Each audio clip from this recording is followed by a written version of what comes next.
तो आज से अपन क्लास 12th का फिजिक्स का फर्स्ट चैप्टर से स्टार्ट करने वाले हैं, है ना।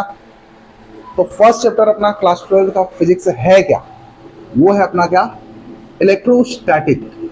इलेक्ट्रोस्टैटिक, ठीक है। इसके अंदर अपन दो ही पार्ट चीज पढ़ेंगे, अपन इसके अंदर बहुत सारे चीज पढ़ने वाले हैं। यहाँ पे अपन मेन अभी पढ़ने वाले हैं इस चैप्टर में electric field and Gauss theorem. इसके अंदर पार्ट आएगा, बिग पार्ट है, इसको अच्छे से आराम से धीरे धीरे पढ़ेंगे। इलेक्ट्रोस्टैटिक है क्या, अब रुको, इलेक्ट्रोस्टैटिक में आने से पहले अपन थोड़ा सा बात करते हैं इसके बारे में कि सबसे पहले बात आता है इलेक्ट्रिसिटी आया कहां से। सबसे पहले, है ना, इसका हिस्ट्री क्या है इलेक्ट्रोस्टैटिक का, थोड़ा इसके बारे में बात करते हैं। ये तो तुम्हारे सिलेबस में नहीं, ठीक है। तो हिस्ट्री ऑफ इलेक्ट्रिसिटी देखा जाए तो सबसे पहले स्टार्ट होता है ये बात लगभग अभी से हजारों साल पहले वहां पे चार्ज के बारे में, इलेक्ट्रिसिटी के बारे में खोजा गया था। तो यहाँ पे अपन कंफर्म नहीं बता सकते कि सबसे पहले अपने को किसने बताया इलेक्ट्रिसिटी के बारे में, हु डिस्कवर्ड इलेक्ट्रिसिटी, ये नहीं बता सकते। बट यहाँ पे कुछ जो अपने को लिखा हुआ मिला है उसके अंदर अपने को पता चलता है कि लगभग, है ना, जब ईसा मसीह हुए थे उसके 600 साल पहले, मतलब 600 बिफोर क्रिस्ट ऐसा बोल सकते हैं, उस टाइम, है ना, थेल्स ऑफ मिलेटस, मतलब मिलेटस के रहने वाले थेल्स थे, उन्होंने सबसे पहले देखा कि एम्बर एक इस टाइप का मटेरियल है जो क्या करता है ना, जब उसको अपन कपड़ों से रब करते हैं तब जो एम्बर है वो छोटे छोटे पार्टिकल्स को अपने तरफ अट्रैक्ट करने लग गया, अट्रैक्ट करने लग गया। तब यहाँ पे सबसे पहले इलेक्ट्रिसिटी का, है ना, फिनोमेना देखने को मिला था। इलेक्ट्रिसिटी का फिनोमेना सबसे पहले देखने को मिला था कहाँ पे पता है, जिसके द्वारा Thales of Miletus 600 before Christ, उस टाइम देखा गया था। उन्होंने किसका यूज किया था, एम्बर का। सर एम्बर है क्या, एम्बर एक हिसाब से रेजिन है बोल सकते हो। रेजिन क्या है सर, तो जैसे एक बबूल का पेड़ होता है, अपने देखोगे आसपास में दिखेगा बबूल का पेड़, या फिर कोई से भी पेड़ ले सकते हो, मैं बबूल का पेड़ बोल रहा हूँ।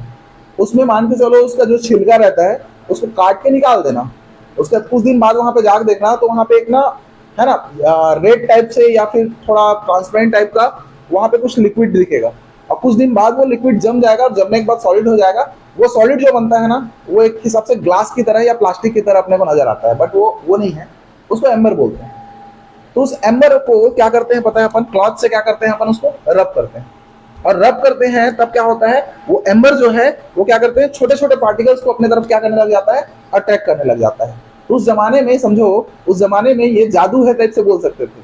देखो मैं जादूगर हूं एकदम से, ये मंत्र मारा, ऐसे घिसा, ये मंत्र मारा, देखो ये अट्रैक्ट कर दिया।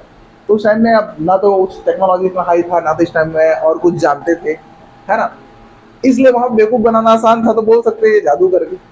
इस जादू को बोला गया क्या पता है साइंटिस्ट के द्वारा, क्या, इलेक्ट्रिसिटी बोला गया इसको, है ना, फिनोमेना ऑफ इलेक्ट्रिसिटी बोला गया समय पे।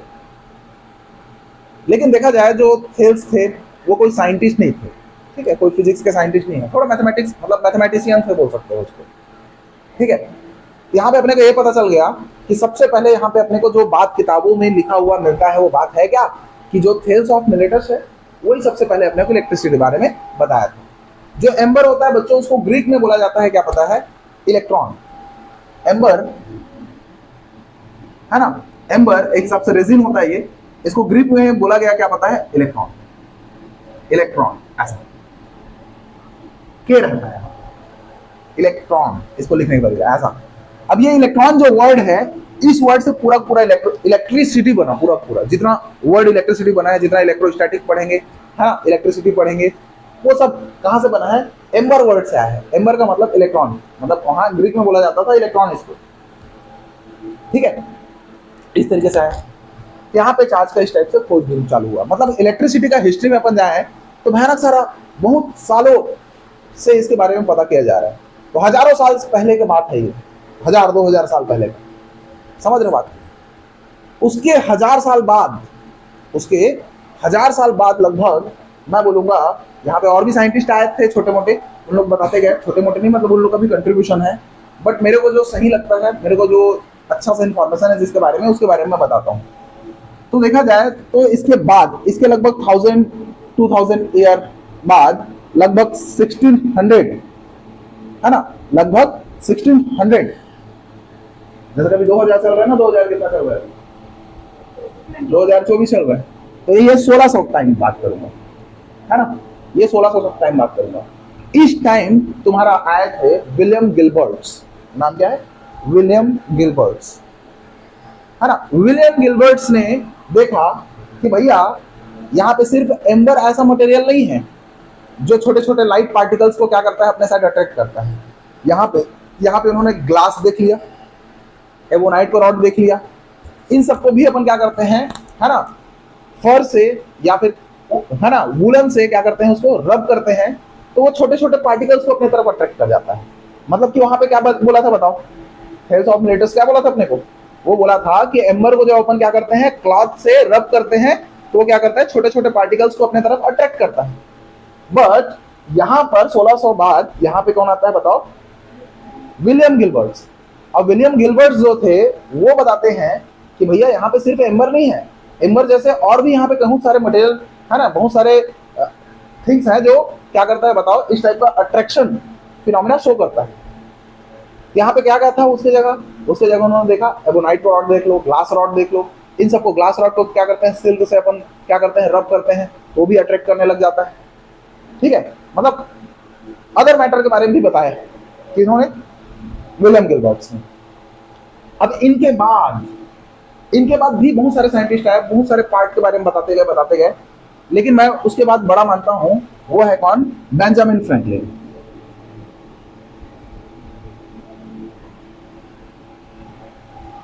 Benjamin Franklin.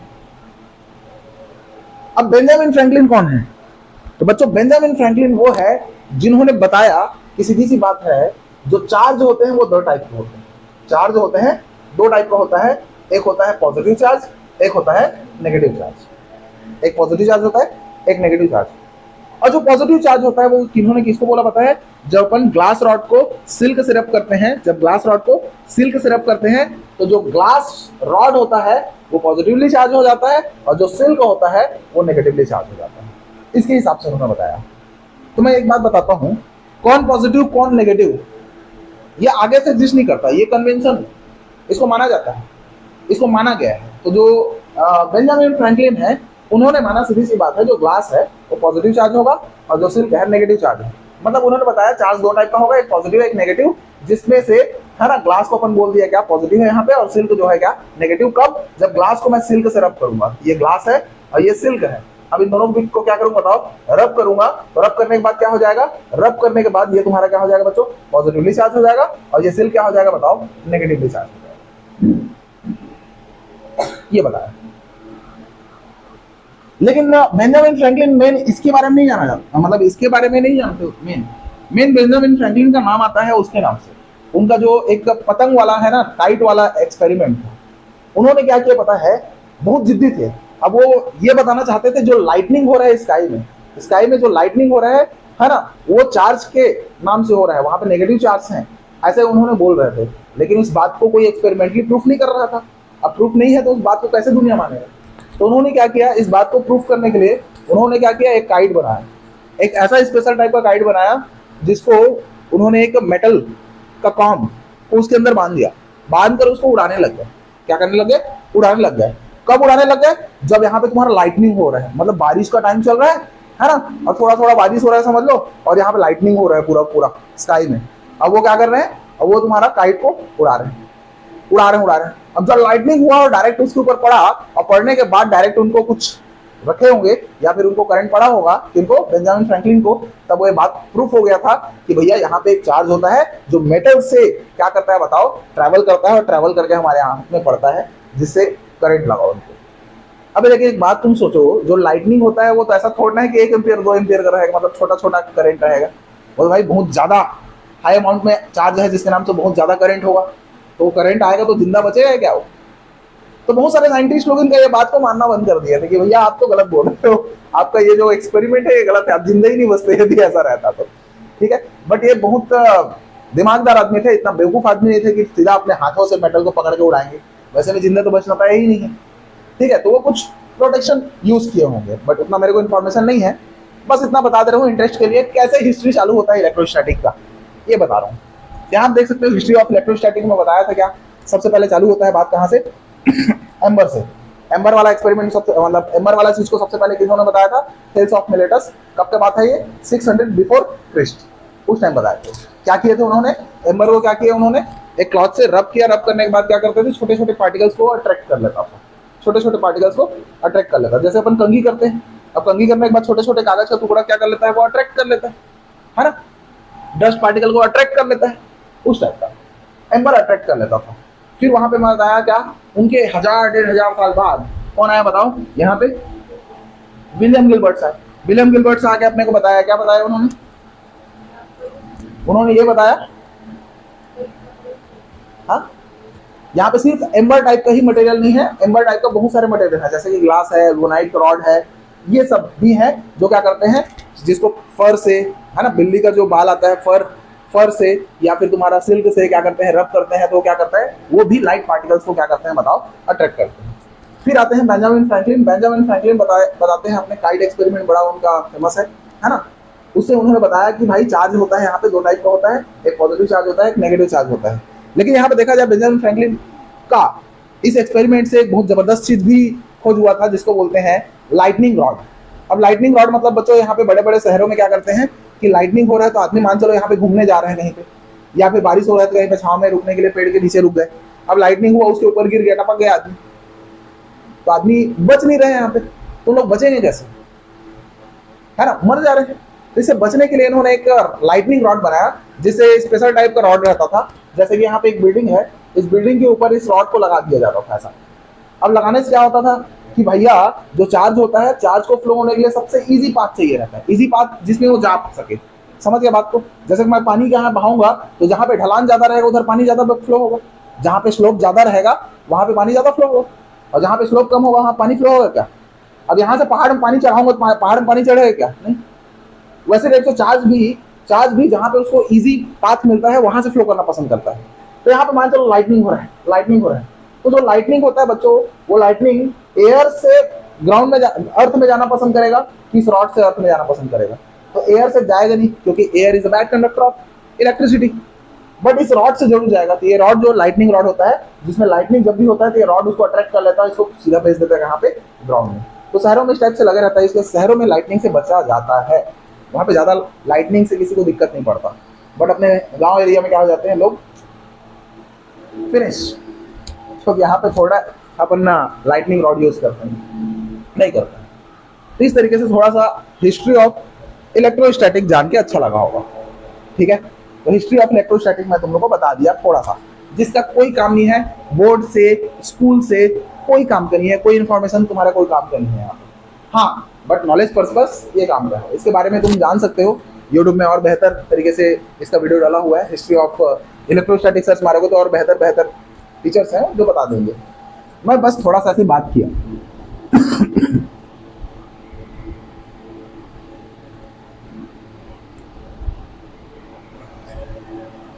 ओके, तो मेन चैप्टर अपना चालू हो रहा है यहाँ पे, इलेक्ट्रोस्टैटिक।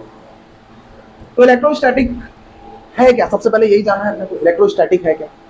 तो बच्चों इलेक्ट्रोस्टैटिक, इसको दो पार्ट में तोड़ोगे किसमें टूटेगा बताओ, ये दो पार्ट में टूटेगा किसमें बताओ, एक इलेक्ट्रो में और दूसरा टूटेगा किसमें बताओ, स्टैटिक में।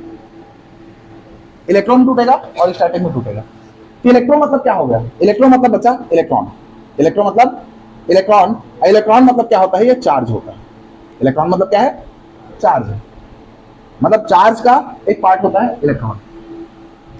स्टैटिक मतलब होता है बच्चा रेस्ट, इलेक्ट्रिक मतलब है ना, स्टैटिक मतलब क्या होता है, रेस्ट। तो इलेक्ट्रोस्टैटिक मतलब समझ में आ गया क्या, चार्ज एट रेस्ट। तो इलेक्ट्रोस्टैटिक का मतलब ये है चार्ज एट रेस्ट, मतलब चार्ज रेस्ट में रहेगा। इलेक्ट्रोस्टैटिक ये चैप्टर यहाँ पे है क्यों, क्योंकि जब चार्ज रेस्ट में रहेगा तब उसका इफेक्ट, उसका फिनोमेना है ना, को अपन जो पढ़ेंगे उसी बोलते हैं अपन क्या, electrostatic. The branch of physics which deals with charge at rest, ठीक है। जब चार्ज रेस्ट में रहेगा तब उसका जितना भी फिनोमेना है उसके बारे में अपन जो पढ़ाई करते हैं उसको बोलते हैं अपन इलेक्ट्रोस्टैटिक बोलते हैं। क्लियर है बात। इलेक्ट्रोस्टैटिक बोलते हैं। ठीक है सर, क्लियर है। अब अपने को ये जानना है कि भैया ये चार्ज है क्या, what is charge, what is charge, charge है क्या। तो बच्चों चार्ज किसको बोलते हैं मैं बताता हूं, ध्यान से सुनते जाओ। तो चार्ज किसी मैटर का वो प्रॉपर्टी है। अब मैटर बोल रहा हूं इसका मतलब क्या है, मैटर मतलब सीधी बात है, ये मैटर है, मोबाइल मैटर है, तुम मैटर हो, तुम्हारा बाल मैटर है, पंखा मैटर है, दीवार मैटर है, जो भी चीज दिख रहा है मैटर है। समझ गया मैटर, मैटर मतलब कोई भी ऑब्जेक्ट, कोई भी थिंग, ऐसा बोल सकते हैं। तो चार्ज है ना, चार्ज मैटर का वो प्रॉपर्टी है, चार्ज मैटर का वो प्रॉपर्टी है जिसके कारण वो electric field and magnetic field क्या करता है, प्रोड्यूस करता है। इलेक्ट्रिक फील्ड और मैग्नेटिक फील्ड क्या करता है, प्रोड्यूस करता है। और जब चार्ज को इलेक्ट्रिक या मैग्नेटिक फील्ड में अपन रख देते हैं तो वो इलेक्ट्रिक फोर्स और मैग्नेटिक फोर्स दोनों एक्सपीरियंस भी करता है, दोनों एक्सपीरियंस भी करता है। मतलब सीधी सी बात है, चार्ज क्या है, चार्ज मैटर का वो प्रॉपर्टी है जिसके कारण ये इलेक्ट्रिक फील्ड और मैग्नेटिक फील्ड क्या करता है, प्रोड्यूस करता है। और इलेक्ट्रिक फील्ड और मैग्नेटिक फील्ड में यदि इस चार्ज को मैं रख दूं तो वो क्या करेगा, इलेक्ट्रोस्टैटिक फोर्स और मैग्नेटिक फोर्स क्या करेगा, एक्सपीरियंस करेगा। क्लियर है बात। इसको बोल सकते हैं charge is the property of matter due to which it produce electric and magnetic effect, electric and magnetic effect. ठीक है, दिस इज कॉल्ड चार्ज। क्या बोला, the property of matter due to which it produces electric and magnetic effect. ठीक है, क्या sir definition दे सकते हो charge का। क्लियर सर, चार्ज का डेफिनेशन दे दिया। चार्ज का एग्जांपल क्या है, तो एग्जांपल बता सकते हो, lightning in the sky. Sky में जो लाइटनिंग हो रहा है वो है क्या, लाइटनिंग हो रहा है वो दिख रहा है, वो है क्या, चार्ज है। सर चार्ज दिखता भी है, इतने लार्ज अमाउंट में है और इतना ज्यादा उसके पास एनर्जी है कि वो दिखता है अपने को, लाइट प्रोड्यूस कर देता है, जैसे लाइटनिंग दिखता है। क्लियर है बात, लाइटनिंग इन द स्काई। और बोल सकते हो कॉम में, है ना, com attract small particles, attract करता है कि नहीं करता है, कंघी अपना, तो वो भी एग्जांपल ले सकते हो यहाँ पे चार्ज का। ठीक है, अब यहाँ देखते हैं चार्ज के कुछ प्रॉपर्टीज देखते हैं। ठीक है, चार्ज के इंपॉर्टेंट फैक्ट्स देखते हैं। तो देखा जाए तो यहाँ पे चार्ज दो टाइप का होता है, there are two kind of charge, two kind of charge. Charge यहाँ पे दो टाइप का होता है बच्चों। क्या होता है, एक होता है, ठीक है, अपन बोलेंगे क्या, there are two kind of charge, positive charge जिसको अपन लेते हैं क्या, प्रोटॉन, और दूसरा होता है नेगेटिव चार्ज जिसको अपन लेते हैं क्या, इलेक्ट्रॉन। ठीक है, यहाँ पे चार्ज दो टाइप का होगा, पॉजिटिव और नेगेटिव, ये पता चल गया। दूसरा बात ये पता चलता है कि जो लाइक चार्ज होते हैं, लाइक चार्जेस, लाइक चार्जेस किसको बोलेंगे, पॉजिटिव पॉजिटिव, ये दोनों क्या है, लाइक, या फिर नेगेटिव नेगेटिव। मैं क्या बोला बच्चों, like charge repel each other, unlike charge attract each other. Like मतलब प्लस प्लस, एक दूसरे क्या करेंगे, दूर फेंकेंगे, और यहाँ पे अनलाइक चार्ज मतलब प्लस माइनस, एक दूसरे क्या करेंगे, अट्रैक्ट करेंगे। समझ गए बात को, ओके ओके। क्या बोल सकते हैं इसको ऐसा। थर्ड नंबर बोल सकते हो चार्ज के बारे में और आगे, charge always associated with mass, with mass। अब ये क्या है sir, charge always associated with mass. इसका मतलब ये है बच्चों, इसका मतलब ये है charge can not exist without mass. मतलब बिना मास का चार्ज एग्जिस्ट करेगा ही, मतलब ऐसा चार्ज बताओ जिसका मास ही नहीं एग्जिस्ट करता है, बट मास बिना चार्ज के एग्जिस्ट करता है। ऐसा मास जरूर बता देंगे जिसमें चार्ज ना हो, लेकिन ऐसा चार्ज कभी नहीं बता पाएंगे जिसका मास ना हो। चार्ज का मास होता ही होता है, इलेक्ट्रॉन का मास होता ही होता है, प्रोटॉन का मास होता ही होता है, भाई चार्ज का मास होता ही होता है, बिना मास का चार्ज नहीं होता। तो यहाँ बोल सकते हो, है ना, charge always associated with mass. यहाँ बता सकते हैं क्या, है ना, charge can not exist without mass, but mass can exist without charge. समझ गए बात को? यहाँ पे चार्ज का फैक्ट्स बता दिया है। चार्ज का क्या बता दिया? फैक्ट्स बता दिया। अभी इतना फैक्ट नहीं है, बहुत फैक्ट बताने वाला। तो चार्ज पता चला क्या?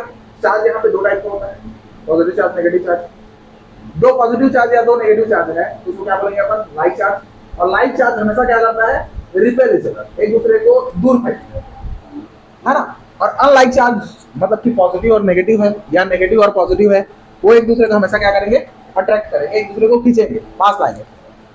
और तीसरा क्या बताया मैं बताओ? Charge always associated with mass.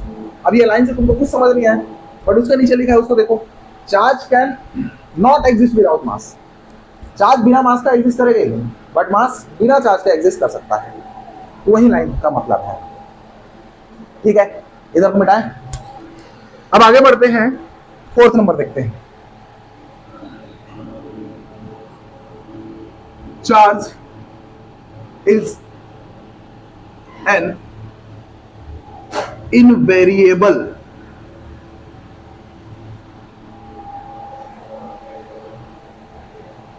Charge is an invariable. अब इनवेरिएबल मतलब क्या होता है? इसका मतलब ये होता है बच्चों, चार्ज कभी भी चेंज नहीं होगा। किसके साथ? स्पीड के साथ। मतलब चार्ज के पास स्पीड आ गया, मतलब एक बॉडी है, ये बॉडी है, इसके पास क्या है? पॉजिटिव चार्ज है। अब ये बॉडी को मैं फेंक दिया, फेंका तो इसके पास क्या आ गया बताओ? स्पीड। क्या आ गया इसके पास? स्पीड। अब स्पीड के साथ चार्ज का वैल्यू चेंज हो जाना चाहिए, बट नहीं होता। चाहे चार्ज को कितनों स्पीड से फेंको, किसी बॉडी है ना, किसी चार्ज बॉडी को कितनों स्पीड से फेंको, उसका चार्ज ना तो बढ़ेगा ना तो घटेगा। चार्ज जितना है उतना ही रहेगा। इसीलिए बोल सकते हो charge is an invariable. Invariable होता है, बट मास नहीं होता ऐसा। मास जो होता है वेरिएबल हो जाता है। मास को जब स्पीड से फेंक दोगे तो मास चेंज हो जाता है ना। मास चेंज हो जाता है। मैं बताया था किसको तुम लोग को 11th क्लास में ही पढ़ते हो तुम लोग, किसमें बताओ? रॉकेट वाला। जब रॉकेट ऊपर जाते जाता है तो उसका फ्यूल कम होता है, फ्यूल कम होते जाता है तो क्या होता है? उसका मास कम हो जाता है, मास कम होता जाता है तो उसका स्पीड बढ़ते जाता है। वहां पे मास वेरिएबल होता है, वहां मास वेरिएबल होता है। समझ गए बात को? लेकिन सर वो तो कम होते जा रहा है, फ्यूल, इसके नाम से मास कम हो रहा है, स्पीड के साथ कहाँ कम हो रहा है? हाँ, ये भी आप सही बोले। स्पीड के साथ मास कम होगा या ज्यादा होगा, इसको बताने के लिए एक रिलेशन होता है। m is equal to m not under root 1 minus v square by c square. M not है ना, mass of body at rest. जब बॉडी रेस्ट में है, मूव नहीं कर रहा है, तब उसका मास। जैसे मैं मूव कर रहा हूं, क्या नहीं कर रहा हूं, तो मेरा मास अभी कितना है?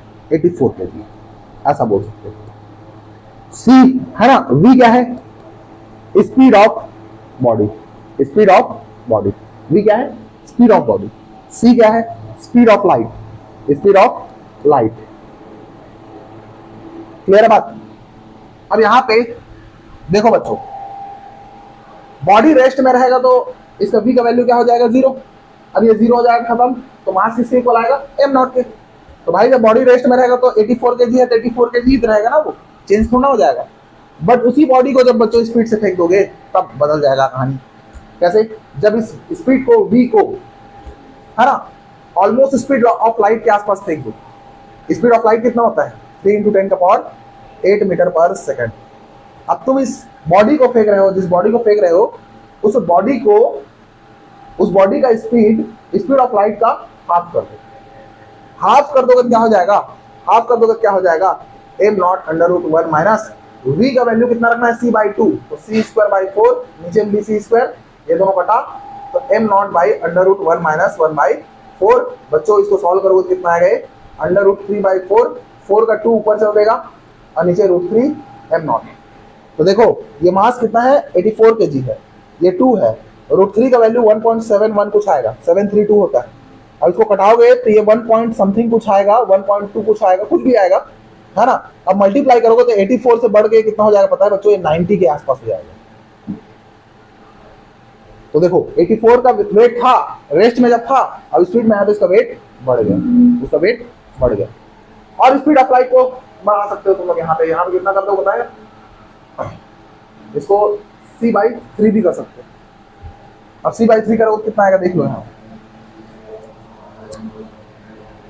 वैल्यू बढ़ाते जा सकते हो। तो इस v का वैल्यू को आप एक बात बताओ, v का वैल्यू को c के इक्वल कर दो, किसी ऑब्जेक्ट को कितना स्पीड फेंक दो, स्पीड ऑफ लाइट से फेंक दो। मतलब ये मार्कर है, इस मार्कर को मैं फेंक दिया कितना से, स्पीड ऑफ लाइट से, तो क्या होगा, तो ये दोनों इक्वल हो जाएगा बच्चों, स्पीड ये इक्वल हो जाएगा, दोनों कटेगा तो कितना आएगा, √1 - 1।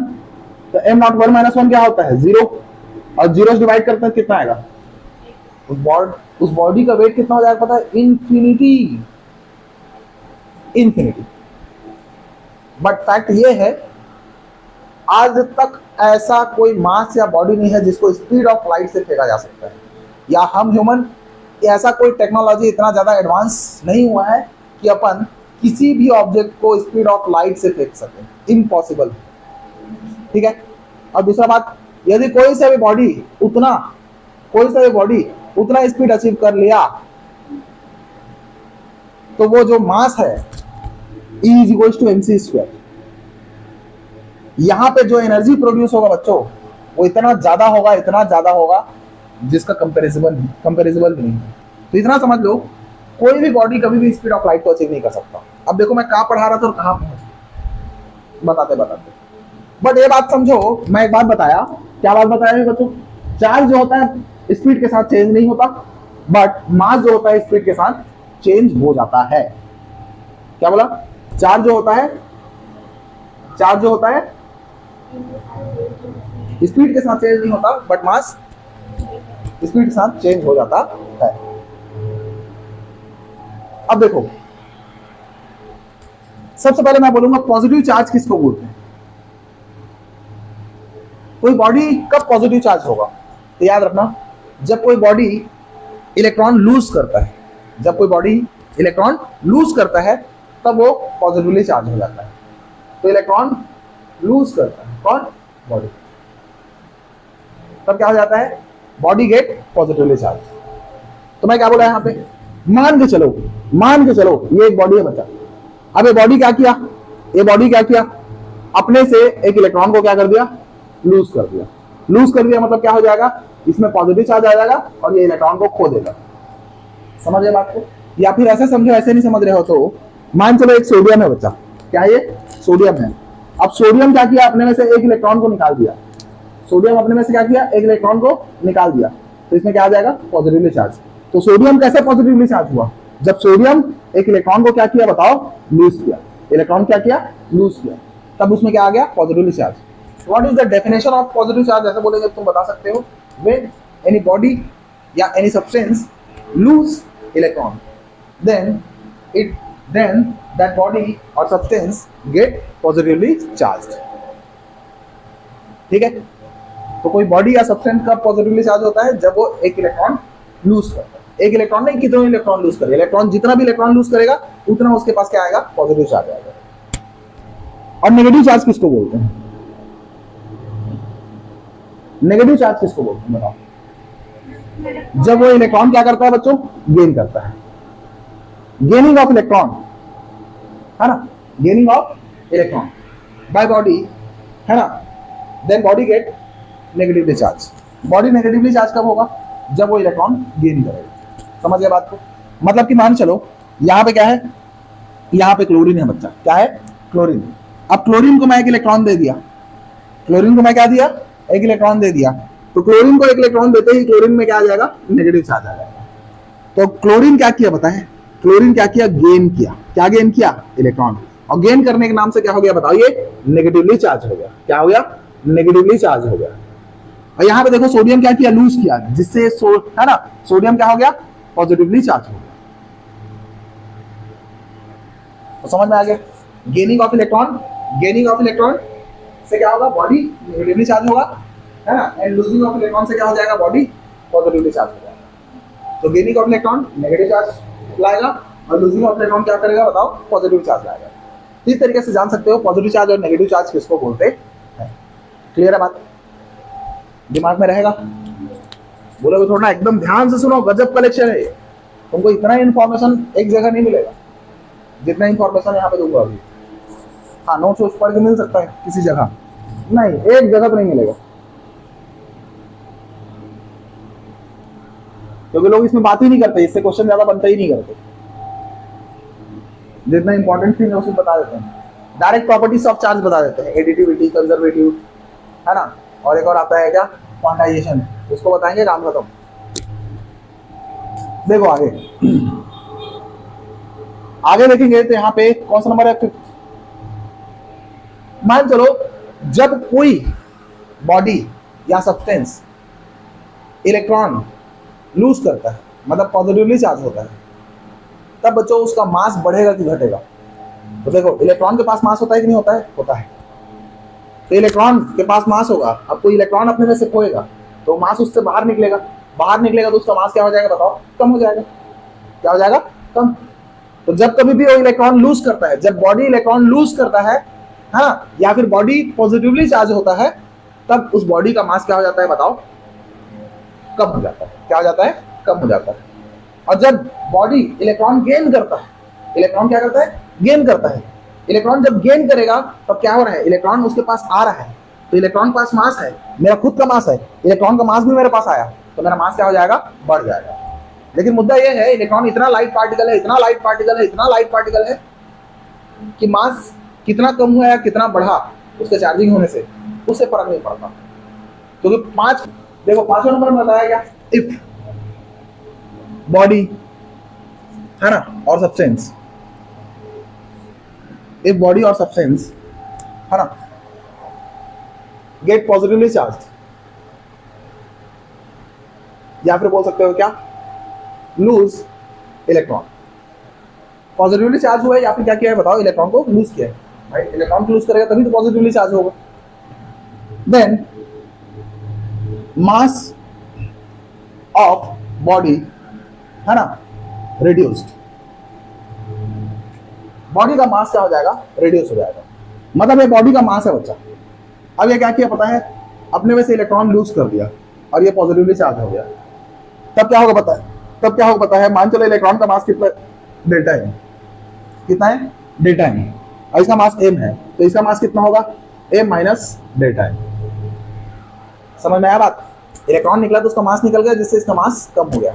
यहाँ पे बॉडी का मास क्या हो जाता है, रिड्यूस हो जाता है। इफ बॉडी और सब्सटेंस बोलो गेट नेगेटिवली चार्ज और गेन इलेक्ट्रॉन बोल सकते हैं, गेन इलेक्ट्रॉन। कोई सब्सटेंस है जो नेगेटिवली चार्ज हो जा रहा है या फिर कोई इलेक्ट्रॉन गेन कर रहा है, इलेक्ट्रॉन गेन करेगा तभी नेगेटिवली चार्ज आएगा, तब क्या होता है, then mass of body increased, body का मास इंक्रीज हो जाएगा। मतलब मान चलो एक मास है m, अब यहाँ पे इलेक्ट्रॉन इसको जुड़ेगा, अब जुड़ेगा तो ये क्या हो जाएगा बताओ, नेगेटिवली चार्ज हो जाएगा। क्या हो जाएगा, नेगेटिवली चार्ज हो जाएगा। मतलब यहाँ मान चलो इसका छोटा सा मास तो होगा ना इलेक्ट्रॉन का, अब भाई एक इलेक्ट्रॉन आएगा तो एक इलेक्ट्रॉन का मास आएगा इसमें, अब 50 इलेक्ट्रॉन आएगा तो 50 इलेक्ट्रॉन का आएगा, तो 1 करोड़ इलेक्ट्रॉन आएगा तो 1 करोड़ इलेक्ट्रॉन इसके अंदर आएगा ना उसका मास।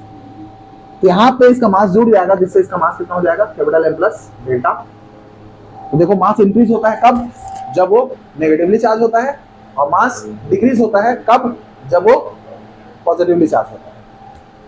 क्लियर है बात, ये बात भी दिमाग में रखना, मास में फर्क होता है। मिटा दे कि नहीं,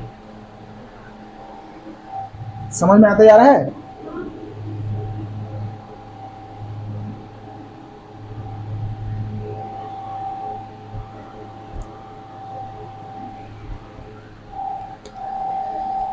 आगे और देखते हैं, 6 नंबर में और देखा जाए क्या, जब बच्चों चार्ज रेस्ट में होता है, जब बच्चों चार्ज रेस्ट में होता है तो वो सिर्फ इलेक्ट्रिक फील्ड प्रोड्यूस करता है। जब चार्ज रेस्ट में है, मूव नहीं कर रहा है, तो इसके चारों तरफ क्या रहेगा, इलेक्ट्रिक फील्ड। जब चार्ज मूव करता है तो मूव 2 टाइप का कर सकता है, वो कांस्टेंट स्पीड से कर सकता है या वेरिएबल स्पीड से कर सकता है। कांस्टेंट स्पीड से करता है उसको यूनिफॉर्म मोशन बोलेंगे, वेरिएबल स्पीड से करेगा तो उसको बोलेंगे एक्सिलरेटेड मोशन बोलेंगे। जब वो कांस्टेंट स्पीड से मूव करता है तो इलेक्ट्रिक फील्ड के साथ साथ मैग्नेटिक फील्ड प्रोड्यूस करता है, इलेक्ट्रिक फील्ड के साथ साथ मैग्नेटिक फील्ड भी प्रोड्यूस करता है। और जब चार्ज एक्सेलरेट करता है, मतलब उसका स्पीड लगातार बढ़ रहा है या घट रहा है, मतलब एक्सेलरेट कर रहा है। चार्ज जब एक्सेलरेट करता है तब वो इलेक्ट्रिक फील्ड भी प्रोड्यूस करता है मैग्नेटिक फील्ड भी प्रोड्यूस करता है और साथ में इलेक्ट्रोमैग्नेटिक रेडिएशन भी अपने में से प्रोड्यूस करता है, निकालता है। मतलब कि सन से जो लाइट आ रहा है, वो लाइट क्या है बताओ? वेव है। वेव है क्या? एनर्जी है। एनर्जी है क्या? रेडिएशन है। वो जो हमको पड़ता है, गरम गरम लगता है, अपने को लगता है, हीट लगता है कि नहीं लगता है? वहां पे जो एनर्जी आ रहा है वो एनर्जी ही है। वहां पे चार्ज एक्सेलरेट कर रहा है, जिससे वहां पे क्या हो रहा है? इलेक्ट्रिक फील्ड भी बन रहा है, मैग्नेटिक फील्ड भी बन रहा है और एनर्जी आ रहा है। तो एनर्जी ही हमारे तक पहुंचता है। तो सनलाइट का एनर्जी कैसे पहुंचता है? इलेक्ट्रोमैग्नेटिक वेव के फॉर्म में पहुंचता है। यहाँ पे मैं ये बता रहा हूं तुम लोग को यहाँ पे क्या, कि जो चार्ज होता है वो रेस्ट में होगा, तब सिर्फ इलेक्ट्रिक फील्ड प्रोड्यूस करेगा। चार्ज जब यूनिफॉर्म मोशन में है, कांस्टेंट स्पीड में है, तब इलेक्ट्रिक फील्ड के साथ साथ मैग्नेटिक फील्ड प्रोड्यूस करेगा। और जब चार्ज तुम्हारा एक्सेलरेट करेगा, तब वो चार्ज इलेक्ट्रिक फील्ड भी प्रोड्यूस करेगा, मैग्नेटिक फील्ड भी प्रोड्यूस करेगा और साथ ही साथ इलेक्ट्रोमैग्नेटिक रेडिएशन अपने में से प्रोड्यूस करेगा, एमिट करेगा, बोल सकते हैं। समझे बात को? ओके। तो यहां पे बोलेंगे अपन क्या? बोलो, जब चार्ज किसमें है बताओ? है ना, चार्ज है ये चार्ज है, वो क्या है बताओ? रेस्ट में। रेस्ट में मतलब इसका स्पीड क्या है बताओ? 0 है ना। Then it produce only electric field. E for electric field लिख देते हैं, इलेक्ट्रिक फील्ड। और जब चार्ज क्या हो बच्चों बताओ? यूनिफॉर्म मोशन में। यूनिफॉर्म मोशन में, यूनिफॉर्म मोशन मतलब v का वैल्यू क्या है बताओ? कांस्टेंट। v का वैल्यू क्या है? कांस्टेंट। कांस्टेंट है तब सीधी सी बात है, यहां तुम बोल सकते हो it produce both electric and magnetic field. Electric and magnetic field. Clear है बात? और जब चार्ज यहां पे किसमें आ जाए बताओ? एक्सेलरेटेड मोशन में आ जाए। एक्सेलरेटेड मोशन में। एक्सेलरेटेड मोशन मतलब भी क्या है बताओ? ये कांस्टेंट नहीं है। क्या नहीं है? कांस्टेंट नहीं। कांस्टेंट नहीं है इसका मतलब क्या है? वेरिएबल है। तब क्या करेगा ये? तब ये करेगा it produces both electric and magnetic field and also radiate energy in the form of electromagnetic wave.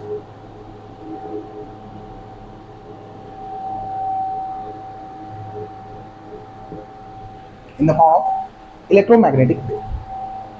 समझ आया? दिमाग पर रहेगा। चार्ज जब रेस्ट में है तो इलेक्ट्रिक फील्ड प्रोड्यूस करेगा, चार्ज जब यूनिफॉर्म मोशन में है तो इलेक्ट्रिक और मैग्नेटिक फील्ड दोनों प्रोड्यूस करेगा, चार्ज जब एक्सेलरेटेड मोशन में है तो इलेक्ट्रिक फील्ड भी प्रोड्यूस करेगा, मैग्नेटिक फील्ड भी प्रोड्यूस करेगा, साथ में एनर्जी रेडिएट करेगा in the form of electromagnetic wave. Okay.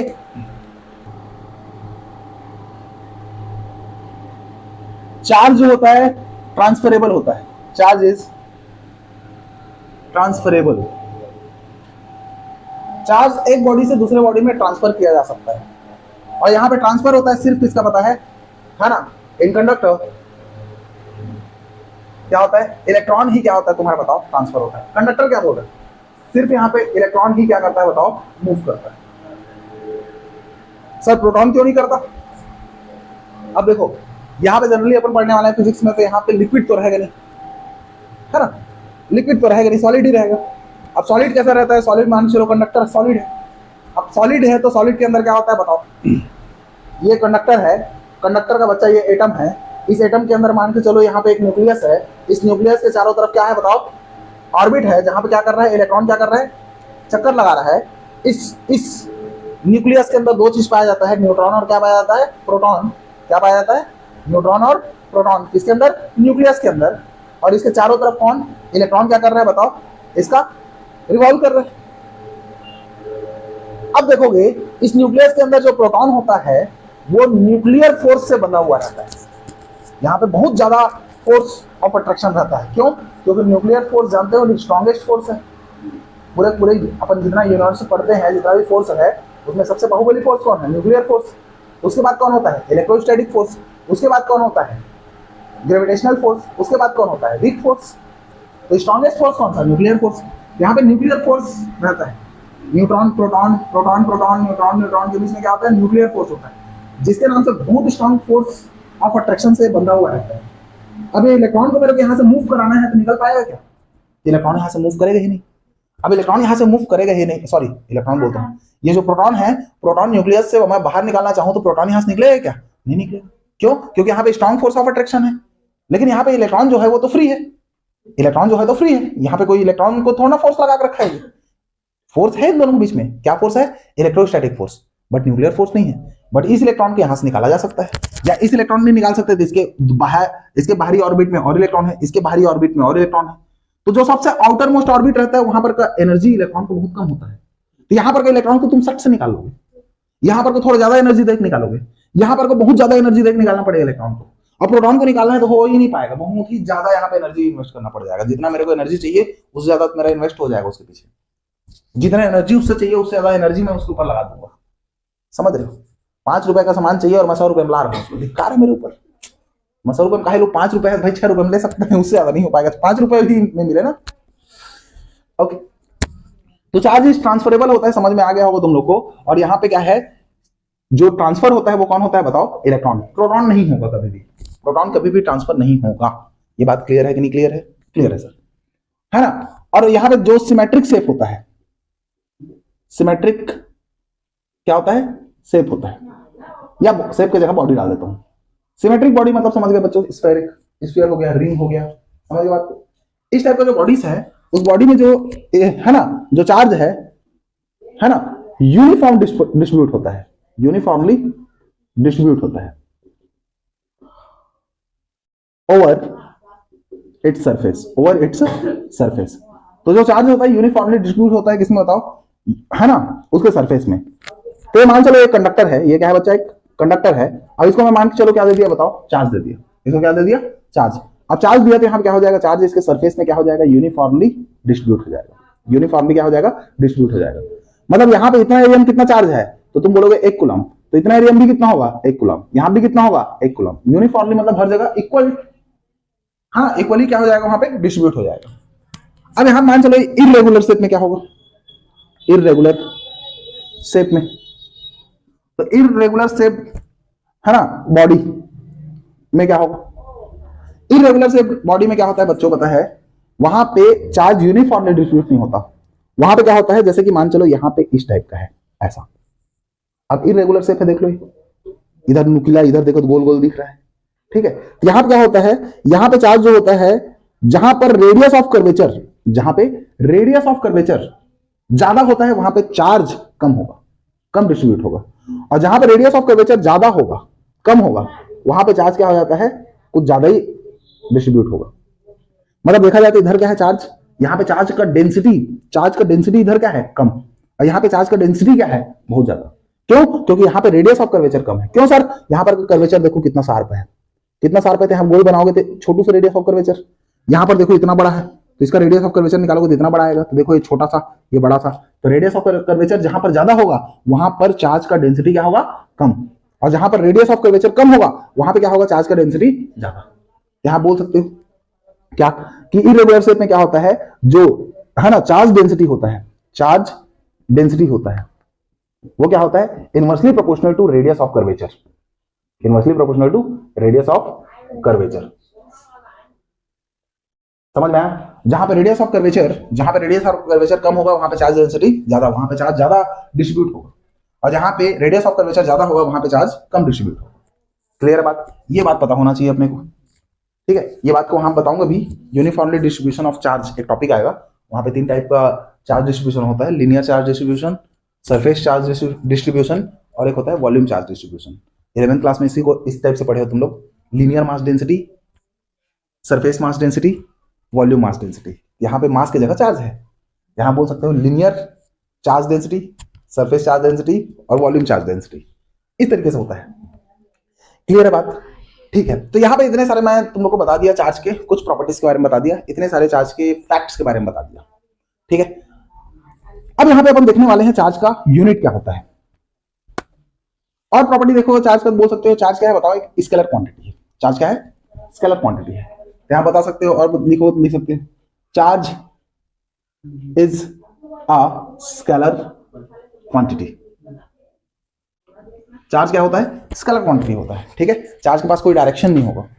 Unit of charge देखते हैं, यूनिट ऑफ चार्ज यहां पे मेन होता है एसआई यूनिट। देखो तो एसआई यूनिट ऑफ चार्ज क्या होता है? तो एसआई यूनिट ऑफ चार्ज होता है वो बच्चों सी, और सी को बोलते हैं कूलम। सी बोलते हैं कूलम। अब कूलम कहां से आता है? कूलम है क्या? तो जानते हो बच्चों, वी नो दैट क्या जानते हैं? करंट इक्वल टू क्या होता है? Charge upon time. होता है कि नहीं होता है? 10th क्लास में पढ़े थे। What is electric current? The flow of charge through conductor with respect to time is called electric current. Current का यूनिट क्या होता है? एम्पियर। चार्ज का भी लिखा कूलम। टाइम क्या होता है? सेकंड। सेकंड को इधर लाओगे क्या हो जाएगा? एम्पियर। सेकंड इक्वल टू क्या हो जाएगा? कूलम। तो बोल सकते हो एक कूलम जो होता है किसके इक्वल होता है? एक एम्पियर सेकंड के इक्वल होता है। एक एम्पियर सेकंड के इक्वल होता है। यह है क्या? एम्पियर, और यह है क्या? सेकंड, और यह है क्या? कूलम। समझ में आया इतना बात? तो इतना समझ में आ गया। ठीक है, अब तुम लोग बात जानते हो एसआई यूनिट है तो उसका सीजीएस यूनिट भी होना चाहिए। तो अपन यहाँ पे सीजीएस यूनिट भी देखते हैं, छत्तीसगढ़ यूनिट ऐसा मत बोला, ठीक है, सेंटीमीटर ग्राम सिस्टम होता है सीजीएस यूनिट ऑफ चार्ज। तो सीजीएस यूनिट ऑफ चार्ज होता है बच्चों स्टेट कूलम। क्या होता है? स्टेट कूलम होता है। इसी को अपन यही बोलते हैं स्टैटिक कूलम भी बोलते हैं, स्टैटिक कूलम भी बोलते हैं। इसी को अपन इलेक्ट्रोस्टैटिक यूनिट भी बोलते हैं। इलेक्ट्रोस्टैटिक यूनिट को शॉर्ट में लिखेंगे अपन ESU। ठीक है, दिख जाएगा। या फिर इसको अपन फ्रैंकलिन भी बोलते हैं। बेंजामिन फ्रैंकलिन था ना, तो उसका फ्रैंकलिन ले लेना, फ्रैंकलिन। ठीक है, मतलब एक coulomb equal to 3 into 10 to the power 9, 3 into 10 to the power 9 stat coulomb होता है, स्टेट कूलम होता है। या फिर ऐसा बोल सकते हो एक coulomb equal to 3 into 10 to the power 9 क्या हो जाएगा? कूलम, स्टेट कूलम को और बोल सकते हैं ESU, इलेक्ट्रोस्टैटिक यूनिट भी बोल सकते हो। ठीक है, ओके सर, इतना आ जाएगा। तो यहां बोल सकते हो सीजीएस और एसआई यूनिट में रिलेशन क्या होता है? एक कूलम होता है इसके इक्वल, इतना। मतलब देखा जाए बहुत छोटा यूनिट है ESU। समझ गए बात को? बंद हो गया क्या? तो समझ में आया? यहाँ पे एक सीजीएस यूनिट देखिए, और सीजीएस यूनिट में स्टेट कूलम को स्टैटिक कूलम भी बोलते हैं, इलेक्ट्रोस्टैटिक यूनिट भी बोलते हैं, फ्रैंकलिन भी बोलते हैं। देखो कितना ठो नाम है, 176 ठो नाम है यहाँ पे तो दिमाग खराब हो जाए। अब फिर आगे और देखोगे, यहाँ पे अदर यूनिट भी होता है, अदर यूनिट ऑफ चार्ज। तो अदर यूनिट ऑफ चार्ज में होता है तुम्हारा क्या कहलाता है पता है? एक और होता है, इसको बोलते हैं अपन इलेक्ट्रोमैग्नेटिक यूनिट बोलते हैं, इलेक्ट्रोमैग्नेटिक यूनिट। शॉर्ट में इसको बोलते हैं क्या? EMU या इसी को बोलते हैं एब कूलम भी बोलते हैं। क्या बोलते हैं? एब कूलम भी बोलते हैं। ठीक है, तो एक कूलम जो होता है, एक कूलम जो होता है 1/10 ऑफ EMU होता है। मतलब देखा जाए कूलम छोटा यूनिट है, देखो ना, इसको 10 से डिवाइड करूंगा तब जाके एक कूलम आएगा। मतलब देखा जाए तो एक EMU, एक इलेक्ट्रोमैग्नेटिक यूनिट किसके इक्वल होता है? 10 कूलम के इक्वल होता है। किसके इक्वल होता है? 10 कूलम या 10, है ना? या फिर इसी बोल सकते हो, और एक एब कूलम, एब ABC, ठीक है, AB मतलब एब, C फॉर कूलम। एब कूलम किसके इक्वल होगा? 10 कूलम के इक्वल होता है। किसके इक्वल होता है? 10 कूलम के इक्वल होता है। ठीक है, ओके सर, इधर मिटा दो।